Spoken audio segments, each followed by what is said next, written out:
माननीय एमएलसी और प्रवक्ता नीरज कुमार जी के द्वारा जो मेरे ऊपर में आरोप लगाया गया है, जो किस हैसियत से श्रीमती रोहिणी आचार्य उम्मीदवार 20 सारण लोकसभा क्षेत्र के साथ घूम रहे थे, हमें लगता है जो उनको सामान्य ज्ञान भी नहीं है।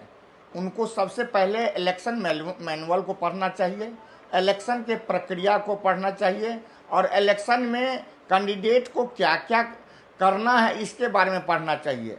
और बिना पढ़े हुए जिस तरह से वो बयान दे रहे हैं, उनको सार्वजनिक रूप से माफ़ी भी मांगनी चाहिए। पहली बात, इलेक्शन मैनुअल में साफ लिखा हुआ है जो उम्मीदवार चुनाव के दिन हर एक बूथ पर घूमेंगे और वहाँ के अपने मतदाताओं से हालचाल लेंगे। उसके साथ साथ प्रिजाइडिंग ऑफिसर से ये भी पता करेंगे जो यहाँ शांतिपूर्ण ढंग से पोल हो रही है कि नहीं, पोल अभी तक कितना गिरा है, ये इलेक्शन मैनुअल में है। और उसके साथ साथ कैंडिडेट के साथ साथ चालक के अलावा 3 अन्य लोग को वो अपने साथ रख सकती हैं।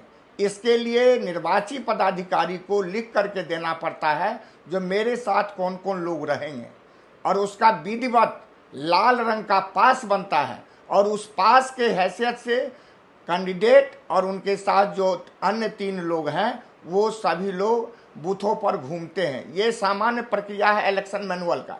यदि इसकी ज्ञान नहीं है नीरज जी को, तो नीरज जी को सार्वजनिक रूप से माफ़ी मांगना चाहिए और लोगों को ये बताना चाहिए जो हमसे भूल हुई है, हमसे मिस्टेक हुआ है, हम बिना ज्ञान के इस तरह की बातें रख दिए हैं। कैसे उनको पार्टी प्रवक्ता बना दिया है मुझे नहीं समझ में आता। उनको तो ये सामान्य प्रक्रिया भी मालूम नहीं है। लगता है वो लगातार जो एमएलसी बनते रहे हैं उनको सामान्य जो इलेक्ट्रल ये चुनाव है उससे उनको कोई उसके बारे में कोई जानकारी नहीं है।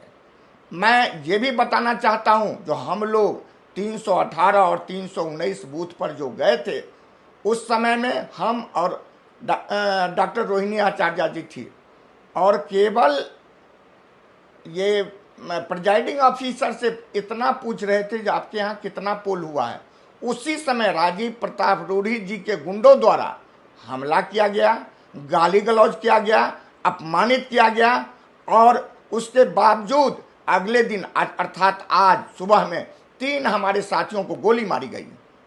मैं जिला प्रशासन से और निर्वाचन आयोग से मांग करता हूं कि उसकी पूरी जांच होनी चाहिए और वो दोषी को कड़ी से कड़ी सजा होनी चाहिए और पीड़ित को न्याय मिलनी चाहिए। नीरज जी सार्वजनिक रूप से माफ़ी मांगे इस गलती के लिए। मैं न्याय प्रिय व्यक्ति हूं और इलेक्शन के मामले में हम समझते हैं जो मैं पूरी मैनुअल के साथ अपने कार्रवाई को करता हूं, इसलिए उन्हें माफ़ी सार्वजनिक रूप से मांगनी चाहिए। पैनोरमा ग्रुप, जो सोचता है वो करता है। आपके अपने सपनों का आशियाना। ये लो मुंह मीठा करो, आज मैंने अपना जॉब छोड़ दिया, अब हम पूर्णिया वापस जाएंगे। जॉब छोड़ दिया है? मतलब ये घर कैसे चलेगा? हम करेंगे क्या? और माँ बाबूजी क्या बोलेंगे?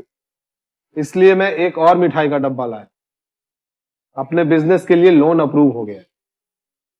अरे लोन अप्रूव हो गया वो तो ठीक है, लेकिन पूर्णिया में हम रहेंगे कहाँ? अपना घर भी तो नहीं है वहां। इसलिए तो एक और मिठाई का डब्बा अलग से लाया हूं। हमने पूर्णिया में घर ले लिया है, पूर्णिया के ई होम्स पैनोरमा में। पूर्णिया में पैनोरमा ग्रुप लेकर आए हैं ई होम्स पैनोरमा।